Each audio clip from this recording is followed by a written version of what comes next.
Introduction. This is a funny first class for me to be teaching here in the shul because this is a very non-traditional type of class. It doesn't have like a start and a middle and an end. We're just sort of meandering our way through the Machzor. But I think that it's an important activity to do as we get ready for Rosh Hashanah, because there's so many beautiful themes, so many different ideas, phrases that work their way through the Machzor that it's a nice way to sort of prepare and get ready for Rosh Hashanah as far as that goes.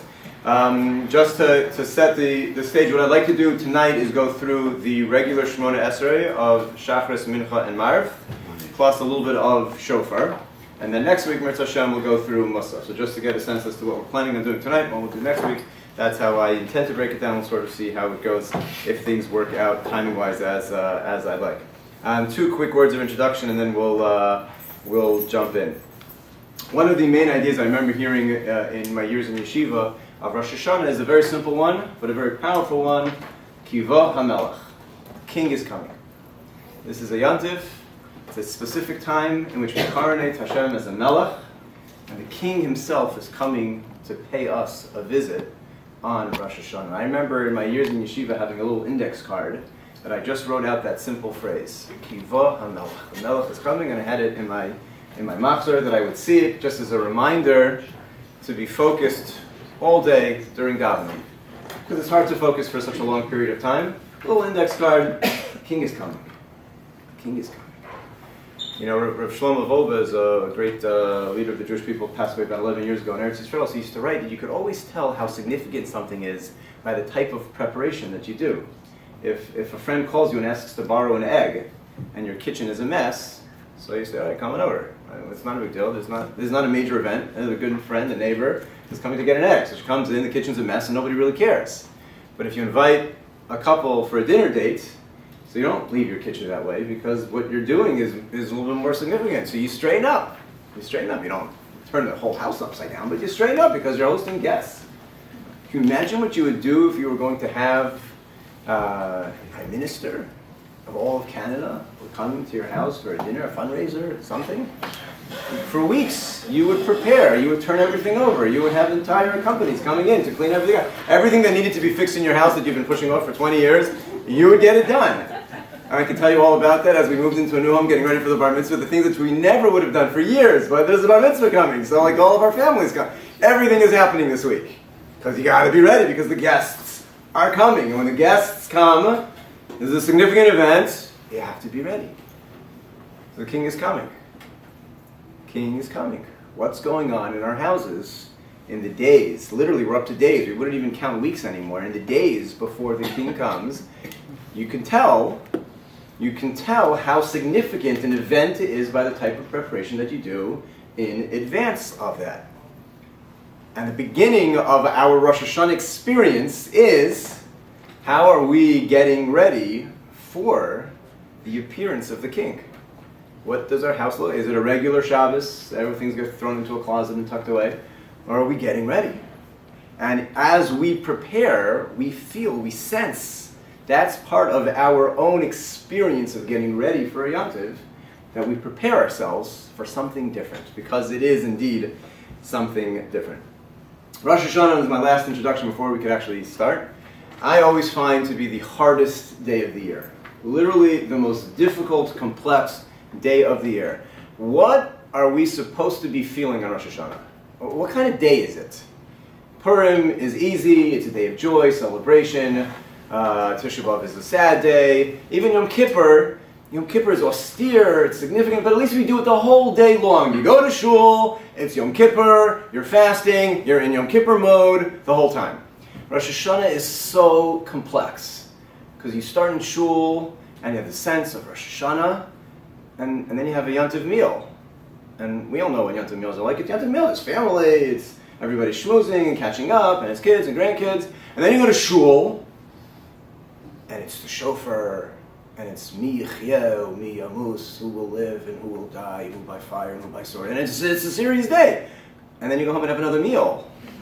And then the meal is a meal, and everybody is doing the Yontiv meal. You're doing what we do. We get together with friends, and you go back to shul, and it's tashlach. It's so complex. What am I supposed to feel? How do I experience the day of Rosh Hashanah, to me, there's no single day on the calendar that is as complicated to get right, because there's so many different things happening at the same time and going back and forth, other than Rosh Hashanah. But that complexity defines a little bit what the day is. And it's an important complexity to understand, because as we go through the Machzor, we will actually see that complexity in the Machzor. As we go through what we're supposed to be experiencing and the difficulty of trying to capture what we're supposed to be feeling, we will actually take that with us. The halach actually recognizes that we are supposed to wear nice clothing on Rosh Hashanah, but not your nicest.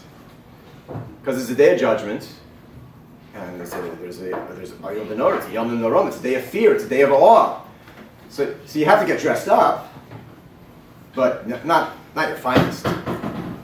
We'll say Slichos, Erev Rosh Hashanah, long Slichos for an hour, and then as soon as we start Shacharis, there's no Tachnun.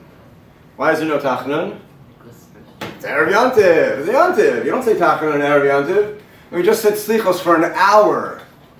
Hashem, Kel Rachum, and we go back and forth between this day of judgment and a Simcha. It's Yantiv. It's Yantiv. And we'll see that in the Machzor as we go through, as we try to navigate this very complex day. Okay, so if you're walking late, there are Machzorim in the back. Please grab one. It'll be helpful just to have one as we do. So what I want to do again tonight, we'll start with the Shmoneh Esrei. I apologize about the air conditioning. I don't know how to work it yet. Is there a thing somewhere? I don't know. But it's warm in here. Is that your job? It was. When in Atlanta, that was my job. I was the associate rabbi. My job was to turn the air conditioning on. Somebody else is supposed to do that. Yeah, I don't know how to do it. They didn't teach it to me yet. Okay.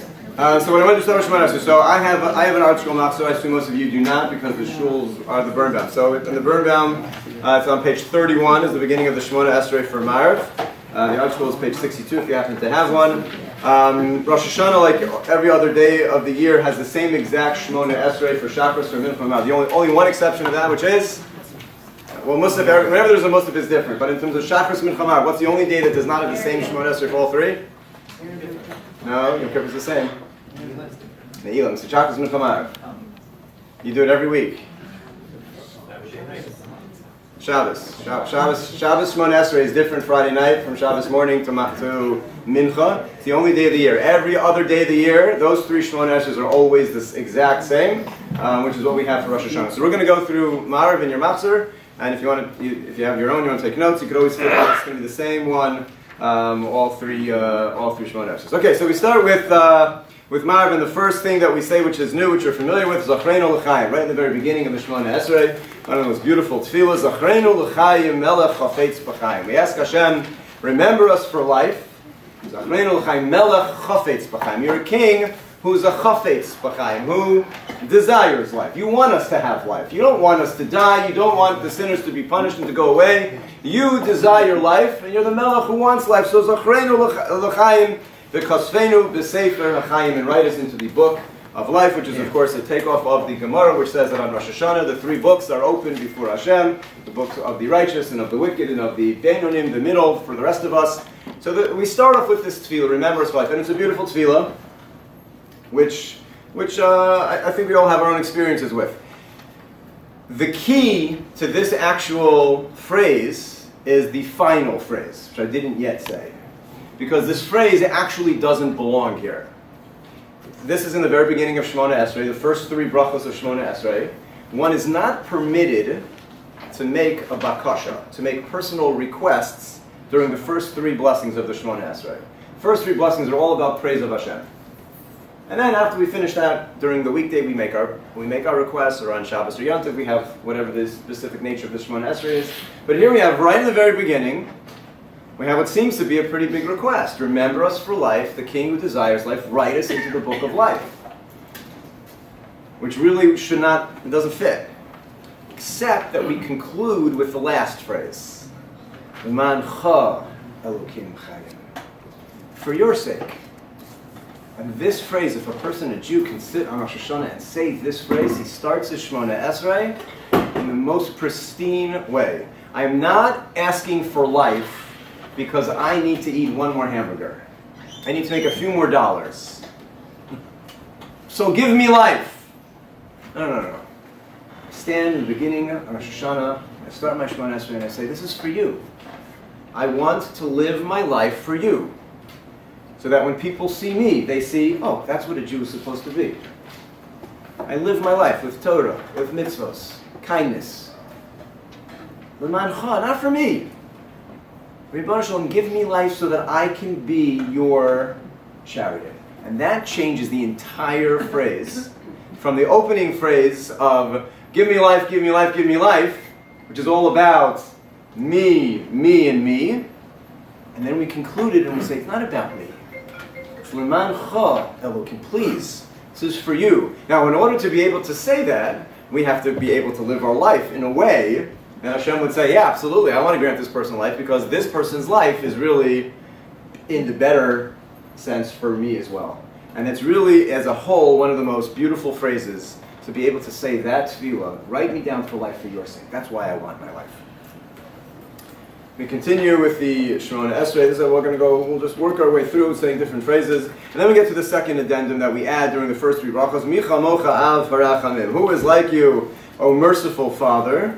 Zocher yitzurav l'chayim berachamim. Who remembers all of his creatures, his creations, for life. And what do you notice right away that's different from this phrase from the first phrase? How do we start in our relationship with the first phrase? What do we call Hashem? Melech. Zachrei al-chayim melech chafetz b'chayim. We right away we start, you're our king. Write me into the book of life for your sake because you're the king. And then we get to the second additional phrase and we start with Av harachamim.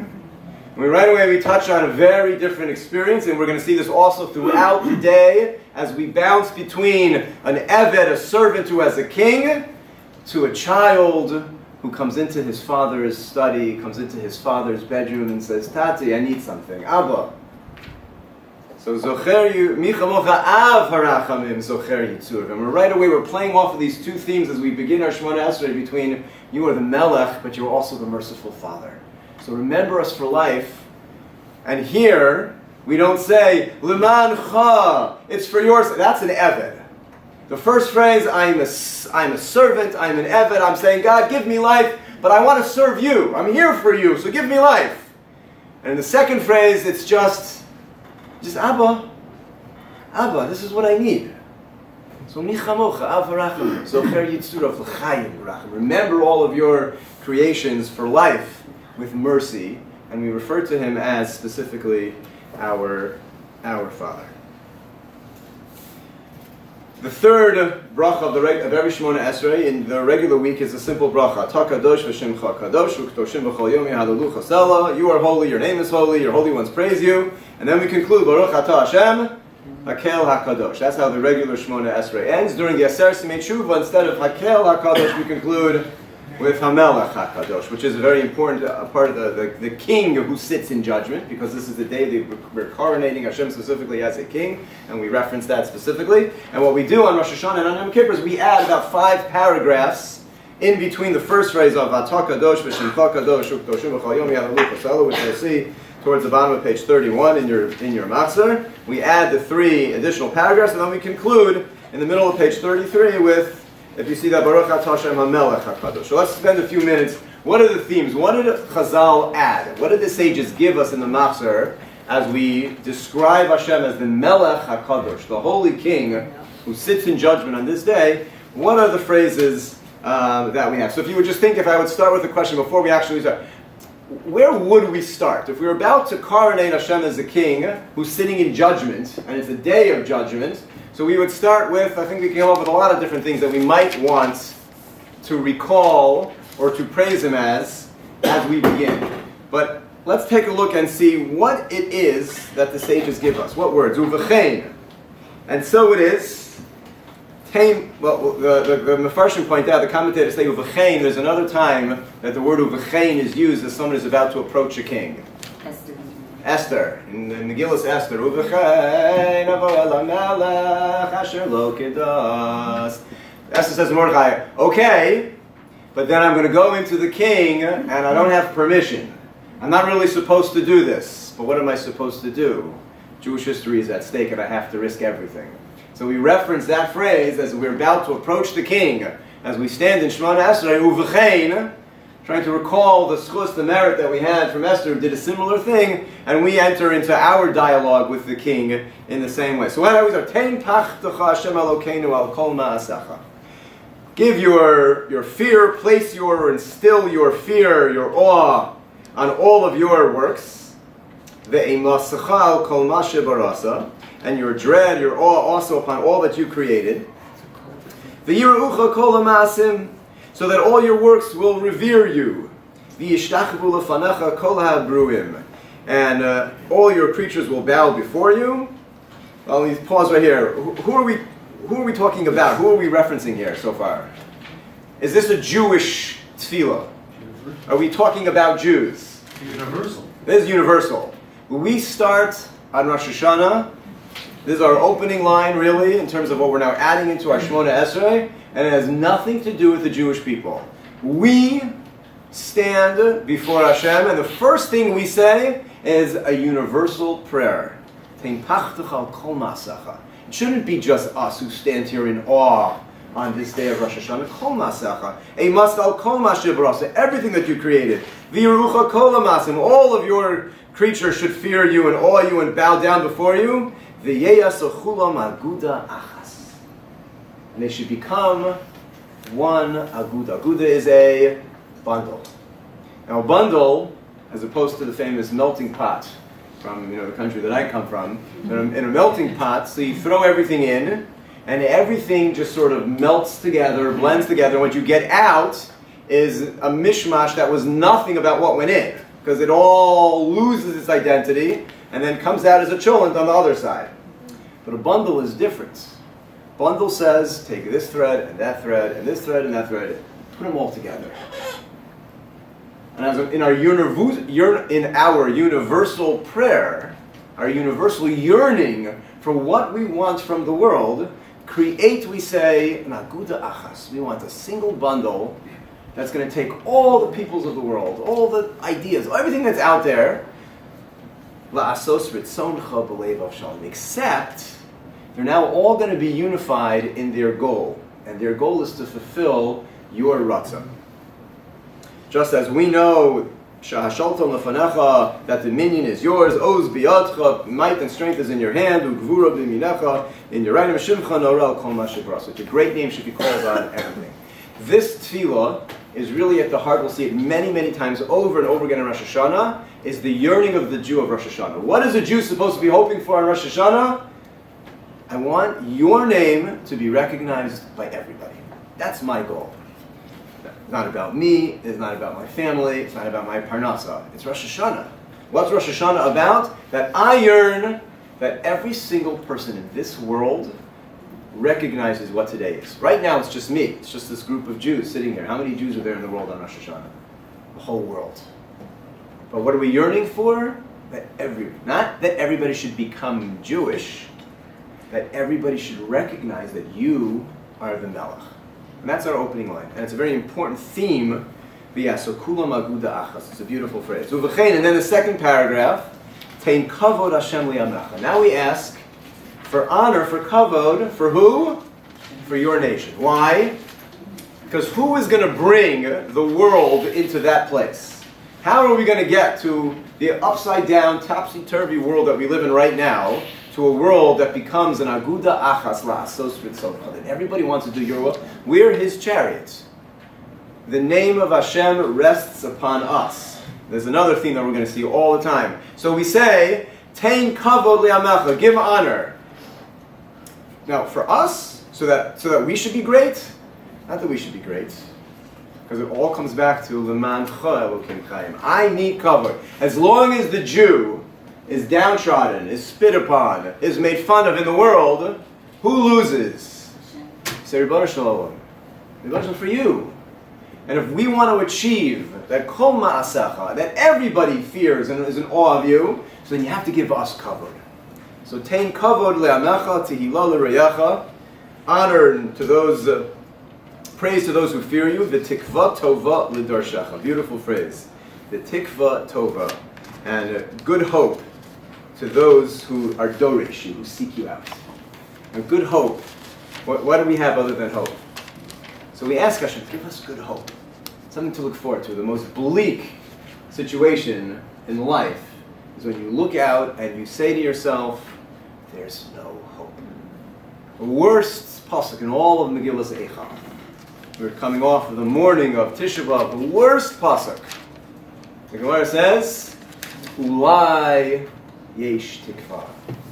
The Navi laments. Maybe, ulai yesh tikva. Maybe there'll be hope. That's so despairing. That's impossible. So we ask Hashem, give us good hope. Tikva tova l'darshacho pischon peh ma'miyachalim lach. Your poetic language, eloquent speak to those who hope in you. Simcha li'artzecha v'sason li'recha. The two different languages to describe inner joy and outward expressions of joy. Smichas keren, the David Avdecha, and the flourishing of the Mashiach through the form of David Avdecha. So we start with a universal prayer. We want this to be for everybody, and then it shifts into, well, we're the ones who are doing it for you. So please give us what we need. Give us good hope. Give us eloquent speech. Give us the ability to express what we represent to the world. Because if we can't express that, we don't have a pischon peh. We don't have the ability to do so. We don't have the cover that we need. So then how can we be your agents in this world? And Rosh Hashanah focuses us on what it is that we want to do. You'll notice so far, what have we not said anything about yet? Our own health, our own parnasa. This is not part of the equation yet. This is about a Jew fulfilling his mission, which is recognizing Hashem as everything, wanting Him to be recognized, and doing our part to be able to do so. We then continue with the tzaddikim, should be Yirav Yismach, the righteous who already see that, should be upright, should be joyous. V'olasa tikpatz piha. And then we ask that iniquity, all sin, should have its mouth sealed shut. V'chol harisha kula ke'ashan tichla. That the wickedness should evaporate like smoke, which is a beautiful poetic language that the Machzor gives us. It seems like it's there, and then as you go through, it just there's nothing really there. In a world, we literally live in a world that's been 2,000 years of exile, that we've lived in a world that is backwards, it's upside down, and a Jew has to always recognize that wickedness exists in the world, but there'll be a time when the light will shine, and just like that morning mist, it just dissipates in a way that now we can't imagine. What would that look like? People will all be good, and the wickedness that we have to protect ourselves from will disappear. That's what we daven for. We daven for that all that like smoke should just dissipate. And we don't have to deal with that. And then we can conclude, then you will reign all by yourself. So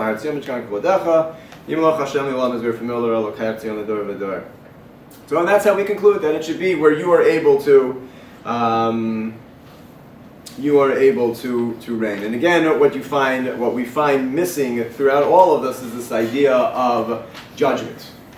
We haven't really referenced Hashem as a judge, and we haven't referenced our personal prayers and the things that we want. This is a day in which we are focused on Hashem being specifically the Melech. Okay, so far so good. Questions, comments? Okay, the air conditioning is working, so you're all happy. Okay, moving forward in the Shmoneh Esrei, so Yal V'Yavo is standard for all Yom Tovim on page 35. What I'd like to do is focus on the paragraph on the bottom, towards the bottom of page 35. Elokeinu v'Elokei Avoseinu. And this is again a fundamental paragraph that summarizes the yearning of the Jew for and on Rosh Hashanah. Let's go through it together. Elokeinu v'Elokei Avoseinu. We daven. Anyone see where I am? Middle of page, towards the bottom of page 35. Meloch al kol ha'ulam kulo b'chvodecha. So we ask you to reign over the whole universe in your glory. And again, the focus here is, we are asking for you to become the Melech over everybody. V'hinaseh al kol ha'aretz bikarecha. You should be exalted in your grandeur over the entire world. V'hofa behadar ge'on uzecha. And shine forth in your splendid majesty over all who live. Three phrases that are basically the same idea, in which we're asking for an expression of your kingdom everywhere. And then this is my personal favorite phrase. I have a lot of favorite phrases, but this is one of them. V'yeda kol pa'ul ki ato pa'alto. And what do we yearn for? That everything that has been created should know, they should know that you are the one that created them. V'yovin kol yatzur ki ato yitzarto. And will be understood by everything that has been formed or fashioned, that you have formed and fashioned them. V'yomar kol asher nishamo be'apo. And that everything that has the breath of life in their nostrils should say, Hashem Elokei Yisrael Melech. Hashem, the God of the Jewish people, is king. Umalchuso Bakol Mashallah. And his kingdom rules over all. And what I love about this phrase, besides for the beautiful poetry of everything should know, everything should understand, and that they should declare, what is it that they declare? Given the yearnings that we have, you would think they should declare Hashem is our God, because it's a universal prayer. But what do we yearn for them to declare? Hashem is the creator of the world. And what do we say? Our God. What should they say? Kol asher neshama ba'apo. Every living being that has the breath of life in their nostrils should say, the God of the Jewish people is true. And it's this beautiful balance of, at the end of the day, it's Shema Yishem Elokeinu. It's our God. But He's the God of the whole world. But He chose us. And He gave us the mitzvahs. He gave us the Torah. We are His special children. Avram, Yitzchak, and Yaakov. And all of us who are descended from them. But we yearn for everybody to have it. But we yearn for them to recognize truth. And for them to recognize truth is to recognize that it's Elokei Yisrael, who is Malchuso Bakol Mashallah, who has kingdom, dominion, the sovereign over the whole world. And it's a beautiful tefillah in which the Jew yearns for universal recognition of the Jew as God's chariot to bring goodness into the world and to be the king. And that is our yearning, as then we conclude with the standard, a more standard of the Yontiv Tefillah, Stage Chalkein V'Sarasecha, give us our portion in Torah and satisfy us with all of your goodness, purify our hearts. And then we conclude with Ki Ato Elokim Emes, you are true. This is by the conclusion of the bracha, Udvarcha Emes V'Kayom La'ad, your words are true and will remain eternally. And then we conclude with the bracha, Melech al kol ha'aretz, you are the king of the entire world, Mekadesh Yisrael v'yom hazikaron, who was sanctified today and the day of the kingdom. That is our Shmoneh Esrei. I don't think it does not need to be repeated, but again, what's missing, it's the day of judgment, and we don't mention that. Our job is to correlate. Our job is to yearn to see that time when Hashem will be king. Okay, let's move a little bit to Avi Malkenu. Now, Avi Malkenu is not going to appear in Marav. This is going to appear if you flip to after Shachris. I'll give you a page number in a second.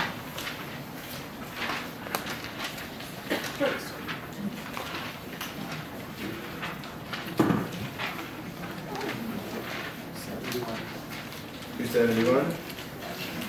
Okay, before we get to 271, you could stop on page 261 for a second. So here you see, this is in the middle of Chazar Sashas during Shachris, the Kelo Rechdin, in which we go through what happens beyond Din. And here's one of the more popular piyutim, one of the additional things that we say in Rosh Hashanah that does recognize this as a Yom Adin. And in here again, you have that, the attitude that we have, the feeling of Shmoneh Esrei, which is all about, I stand before you without trepidation, without fear, without judgment. My attitude as I sit there in Shmoneh Esrei is, you are the king. And I want nothing to do other than to coronate you as that king. That's the focus of the words that the sages give us. And then in Chazar Sashatz, we're dragged back to the reality of, well, you know what's happening while you are declaring Hashem king? You're standing in judgment. This is a significant day. And we go, L'bochei levavos biyom din. He who is going to check out all of our hearts on the day of judgment. Who is aware, who brings to light all the profound things, who speaks justly, who is aware of that which takes place inside our innermost thoughts. Liodea machshavos, we say, who knows all of our thoughts. We describe Litzofe nistaros at the very end of that 3 lines from the bottom. Litzofe nistaros, who probes secrets on the day of judgment. Lekona avodav, and therefore he acquires his servants. Because if you have somebody who knows your thoughts, we all know that if any other human being knew our thoughts, we wouldn't have any friends in life. We all know that. And that's why nobody else knows our thoughts, because it would be a very bad situation. And our thoughts are exactly them. They are ours. They're for us. And then we stand there on Rosh Hashanah, and on Yom Kippur we're going to repeat it, and we're going to say, I stand before you, and there's no hiding. Nothing, anything. There's not even a thought that I have had that you don't recall and hold me accountable for on this day. That's a very different thought as you go through after you were just busy proclaiming and king. And then you go through, and who am I proclaiming king? He who knows every single thing about me. And I stand before you as exposed as I possibly could be. If you could imagine the thought, don't imagine for too long because it's too frightening, but imagine a thought if you were put up where I am right now in front of the room, and for just a split second, everyone out there looking at it all became revealed. And you actually knew, like, even just for a second, how exposed I would feel. Humiliated, how small. And we stand on Rosh Hashanah and we say, L'tzofa nistaros, to he who probes into the depths of every thought, every action, every deed, every attitude. You know it all. That's a very humbling thought when you stop and think about it. It's a frightening thought. And so we mention it, and it's part of the day, and it's one of those themes that runs through. And we conclude, of course, this section with L'tomech timimav biyom din. But he who preserves his faithful friends, we are his timimim, we are his faithful ones, and he supports us. L'tomech means to support. So in the same sense in which we say, it's all revealed before you. I am totally exposed as I stand here on Rosh Hashanah in front of your presence. But I also know that you're Av Harachavan. You're also the merciful Father. And you support me, and you help me, and you're chafetz b'chayim. You want life. Which brings us back to why we say it's lemancha. So with all of my foibles, and all of my frailties, and all that I am, give me another year so that I can be better and do more for you. Okay, with that, hope I didn't frighten you too much. We go to Avinu Malkenu, which you're familiar with. I just want to point out two things in Avinu Malkenu. Number one is the very first line. Avinu Malkenu. Well, three things actually. Number one is Avinu Malkenu. Right there again is this famous idea that we say over and over again. Avinu Malkenu. You're my father. You're my king. And I always get this sense in saying this, almost like of different postures. Like, how would you stand if you were just saying Avinu, and then it's Malkenu, and it's Avinu, and it's Malkenu. And life is complicated. Being a Jew is complicated, and we go back and forth. Our relationship with Hashem is complicated. It's Avinu, and it's Malkenu. And so we say both. What's the first thing that we say? Chatanu lefanecha. Now, the Avinu Malkenu is pretty standard. We say it numerous times during the year. Chatanu lefanecha. We have sinned before you. There is much discussion in halacha. The Shulchan Aruch says we should not even say this, because this is not a day for our personal chatoim. It's not a day to talk about our sins. It's not a day to be focused on that. This is a day that's solely focused on one thing, and that is Melech. You are the king, and we're going to proclaim you as the king. So there are many poskim who say this line should be omitted.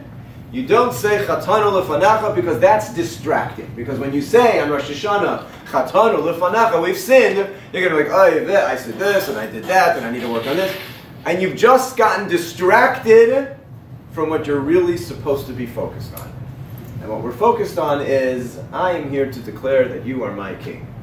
Now, we do say it, and there are other poskim who say, don't worry, we're not going to get so distracted, don't worry about it. Like a Jew, halavai, a Jew should get so distracted on Rosh Hashanah when he says the words Chatanu Lefanacha that he can't concentrate anymore. That would be an achievement. So we say it.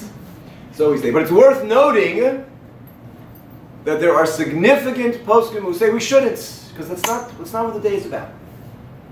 Now I ask you a question. How many days of tshuva are there between Rosh Hashanah and Yom Kippur? They're 10, everybody knows that. That was just make sure you're awake. 10 days, everybody knows that. Well, of the 10 days, do Rosh Hashanah count or do they not count? Of course they count, because Yom Kippur's on the 10th, so if there are 10 of them, right? So we start with Rosh Hashanah. 2 of the days of Rosh Hashanah count, with the Aseres Yemei Tshuva, right? They're days of repentance, or day of Tshuva. And here we have an idea that says, but on Rosh Hashanah, no Tshuva. No Tshuva. Not just no Tshuva, I don't even want you to mention the word Chet. Don't even say it. All that you should be talking about is, I want the whole world to recognize your greatness. I want the whole world, with the breath in their nostril, to say, Hashem, Elokei, Yisrael Melech. No Chet. These are we lose 2 days. How are you supposed to do Tshuva? You can't even do Tshuva. You're not allowed to. But it's very significant, because we are. Because we are. Because before you can do Tshuva, and this is not my idea, it's set over by many, many others, but just to bring it into focus in the way that the Machzor does, Lashuv means to return. You can't return if you don't know where you are. So I'm new here, so if I didn't have GPS on my phone, I would be totally lost. I tell you, remember you asked for the women who were here. The women who were here asked my wife on that opening women's program, what's your greatest fear in life? I forgot what she answered. That was a guess showing up that she wasn't prepared for something like that. The real answer is her phone dying in a new city like Montreal and being downtown. And it's a great, like, now what? And I totally appreciate that fear. I made sure that all the cars have chargers in them, because I don't know where I am. I don't know where I am. I don't know where I need to go. So how do you go? Where do you start? If you don't know where you are and you don't know what your final destination is, good luck. So the first 2 days of Aseres Yemei Tshuva are focused on one thing and one thing only. I know where the goal is, what the destination is. You are the Melech. And I work and work and work for 2 consecutive days. I'm getting that clear. Because we live our life 363 other days of the year without that clarity. Without that clarity, so we get a gift.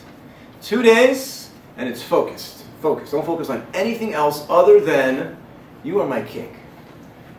Oh, well, if you're the king, and I got that clear, and I'm yearning, not just for me, but for the whole world to join me in this mission, and then I see where I am, okay, I'm not where I want to be, and now you have the remaining 8 days, in which all we talk about, Chatanu, Avinu, Pashanu, Ashanu, Baganu. On Rosh Hashanah, none of that. You will not see a single Ashanu, Baganu goes on. Not on Rosh Hashanah. Even though there are 2 of the Aseres Yemei Tshuva. Not today. We can barely say Chatanu Lefanecha. We're barely allowed to say the words Chatanu Lefanecha. We, as a whole, people have sinned. Because we're focused. Trying to get focused on what it is that we're doing in life. You're the king, I want to serve you. You are the father, I am your son. And then when we have that, we begin the process of Aseres Yemei Tshuva. But it's a beautiful thought how we experience the first 2 days of Tshuva have nothing to do with Tshuva. One last phrase on Avi Malkenu. One last phrase, that's the second to last phrase. So, it's a beautiful tefillah, I'm sure you're familiar with it, spend as much time as you like on it. Second to last one that we say, Avi Malkenu. Aseh leman shimcha hagadol hagibor v'hanora. Do it for the great name that we are familiar with. These are the phrases we use in our Shmoneh Esrei. Gadol, Gibor, v'nora. The great, the mighty, and the revered name. Shenikra Aleinu. Shenikra Aleinu. What does that mean, Shenikra Aleinu? That your great, mighty, revered name is called on us. We are the conduit to Hashem in the world. It just is. And as the Jew goes, your name goes. And again, this is one of the themes that we mentioned that just crops up over and over again as we say, Aseh leman, do it for your great name that we represent. And that was the marriage that you created at Har Sinai. You married yourself to us forever. And when you married yourself to us, we represent you in this world. And the Jew recognizes that on Rosh Hashanah. He coronates Hashem as his king, and he says, like, what are you going to do? You're stuck with me representing you to the world. So, Aseh leman shimcha gadol hagibor shenu aleinu. I need life. I need things that I'm going to need, not for me, but because your name rests on me, and therefore we ask you for all good things that we ask for, even though we don't really ask so much for them on Rosh Hashanah. It's the primary Shmoneh Esrei does not ask. You'll see as you go throughout the Machzor, there are many places where the Machzor inserts opportunities for a Jew to ask for the things that he wants and that he needs. But the focus of the Shmoneh Esrei, what the sages really gave us, it's really, really not there. Okay, let's go to a little bit in shofar. A little bit of the shofar, and then one more final thought, and then we'll call it for a day until we meet next week. Shofar is on page, I'm going to call it out when you get it. 350. 350, okay. No, I'm sorry, what page is that? 350. 15, I got it. Okay, let me mention a quick halacha which is relevant, that happens every year, particularly for the women. The way that we blow shofar, we could spend an entire hour talking about the mitzvah shofar, but we're not. But the way that we do it is we make 2 brachos in the beginning, right before Musaf, the Shmo, Kol Shofar, and then we make a Shechianu, and then we blow 30 blasts right then and there, and then we'll blow the other 30 throughout the course of Musaf, and then a final 40 towards the end. So what happens very many times, the primary mitzvah is to blow 30. That's the Torah commandment, is to basically, as it's understood, is to do 30, then we add the additional ones for various reasons, which again is not for us tonight. So what happens very often is a person misses that first 30, and they come for Musaf. And then they're going to hear the 30 that take place during the rest of Musaf, or they're busy with their kids, they come in for the last 40, and they didn't hear the brachos. So now what do? You missed the bracha. So the halach is, so you yourself as an individual can say the brachas as soon as they're about to blow the shofar. You can make them on your own, and then when they blow in shul, so you're totally fine. If you did not make the brachas and you heard the shofar, you're also fine. As long as you heard 30, you're good. You don't have to hear any more than that. You don't have to go to someone's house. I don't know whether they do a second blowing in shul or in the afternoon. I don't know. After shul. But if you come in late and you miss the brachas, so you can make the brachas on your own as you come in. But in any case, what I want to talk about is just one concept in the shofar. We say a bunch of psukim before we blow shofar, and that is on page 315. So there's one pasuk that I want to highlight, and then a couple of psukim after shofar. So on page 315, the 5th verse, 5th pasuk that we say, Sas anochi al imrasecha. I rejoice, I delight in your words, which refers to the Torah. Kimotzei shalol rov, like one who finds a great bounty or a great wealth. It's a beautiful pasuk from Tehillim. Sas anochi l'masecha. I rejoice in your words. And we say this, we have to say this itself because learning Torah is hard, but it's geschmack.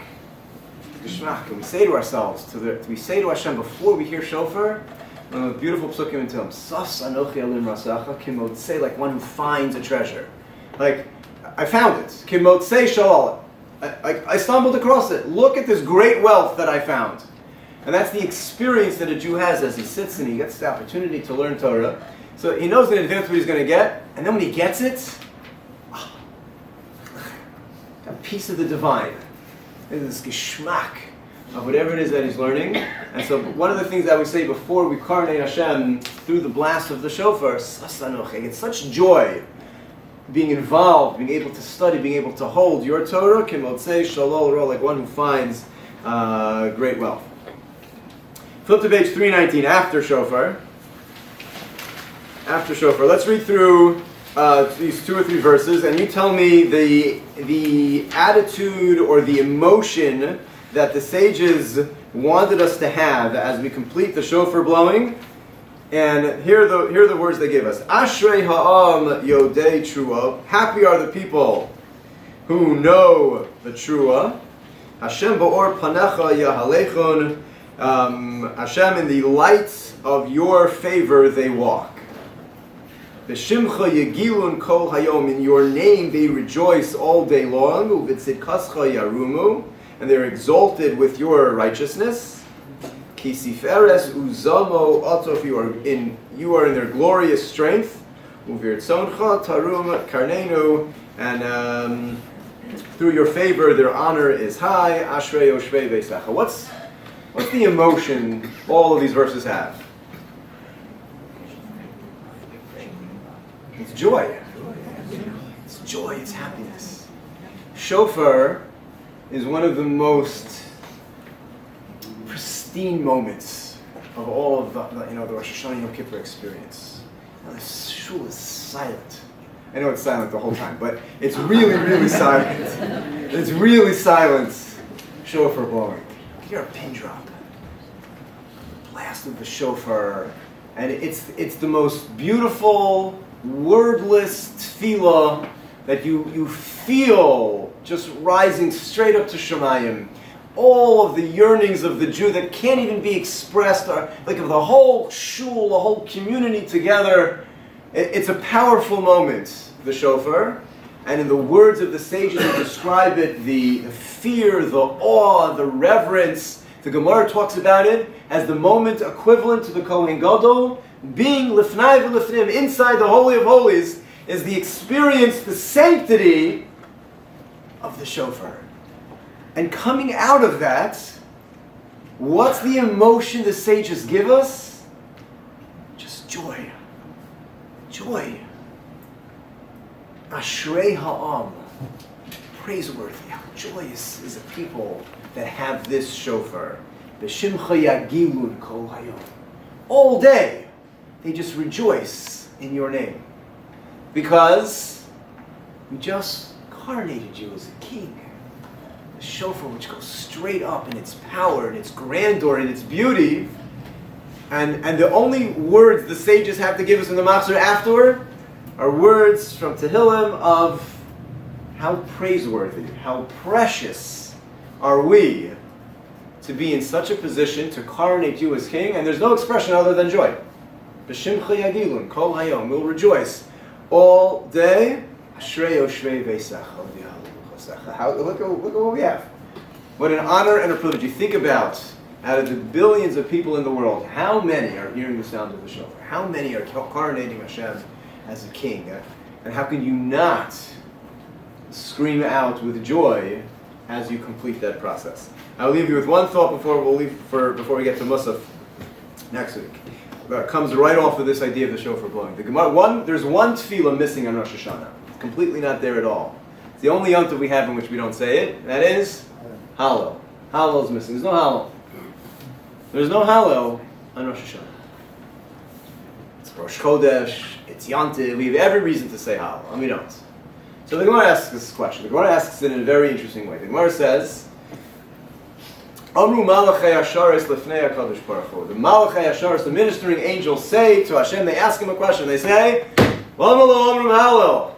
They ask, why are your children not saying Hallel today? That's how the Gemara asks. Usually the Gemara says a halachic question. Why don't we say Hallel? The Gemara says no. The way the Gemara asks the question is that the ministering angels ask Hashem, why are your children not saying Hallel? And Hashem's answer, Yom Asher Sifrei Chayim Umesim Suchim Lefanai, the day that the book of life, the book of death, is open in front of me, that I sit in judgment. Mi Yechyeh, Mi Yamus, who will live and who will die. They should sing Hallel today. They're sitting in their seats. They're afraid. How can they say Hallel? So they don't say Hallel. What I find magnificent about this Gemara is the way that it's presented. Who asks this question? The angels ask this question. We, the Jewish people, do not ask this question. There's no Gemara that says, how come we don't say Hallel? Because we know why don't we say. Why don't we say Hallel? What do you mean, why don't we say Hallel? It's Rosh Hashanah. Who will live, who will die, who by fire, who by sword, who would have time, who die. We're not saying Hallel today. But the angels ask the kasha.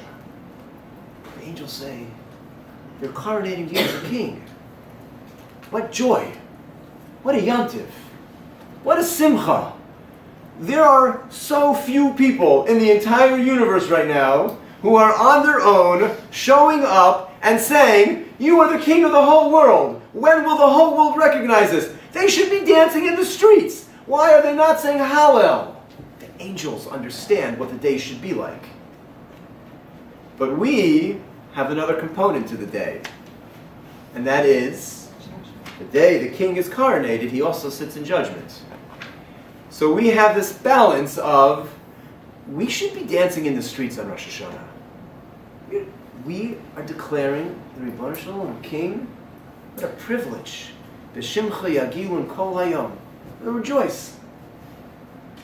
Except we remember, all right, you're exposing me for all of my frailties and every thought that I've ever had, you know. I'm not comfortable with that. So I can't dance.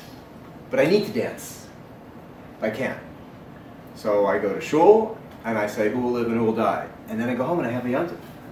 Because Hashem says, you coronated me as king. I want you to celebrate. This is not Yom Kippur. I want you to celebrate. I want you to have a yontif. I want you to have your family and your friends, and you eat and you dine. But don't forget, I sit in judgment today. So you're going to go back to shul, and it's going to be yontif.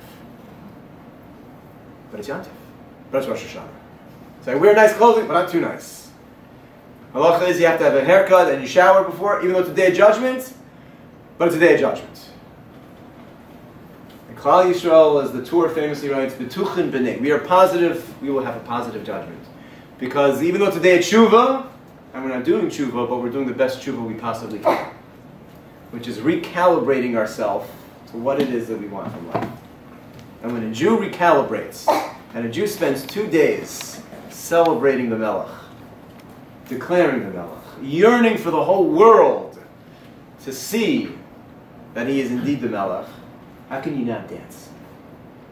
How does a Jew not dance? The Malachim don't understand. How do you not sing Shira? We can't. It's the Sifrei Chaim and Sifrei Mesim are open. And so then we balance this delicate dance that we try to do on Rosh Hashanah. Very, very difficult dance. I find it, again, the most difficult day of the whole year. To rejoice and to have awe. That's what it is. It is both. And we deal with both. Okay, that's it for today.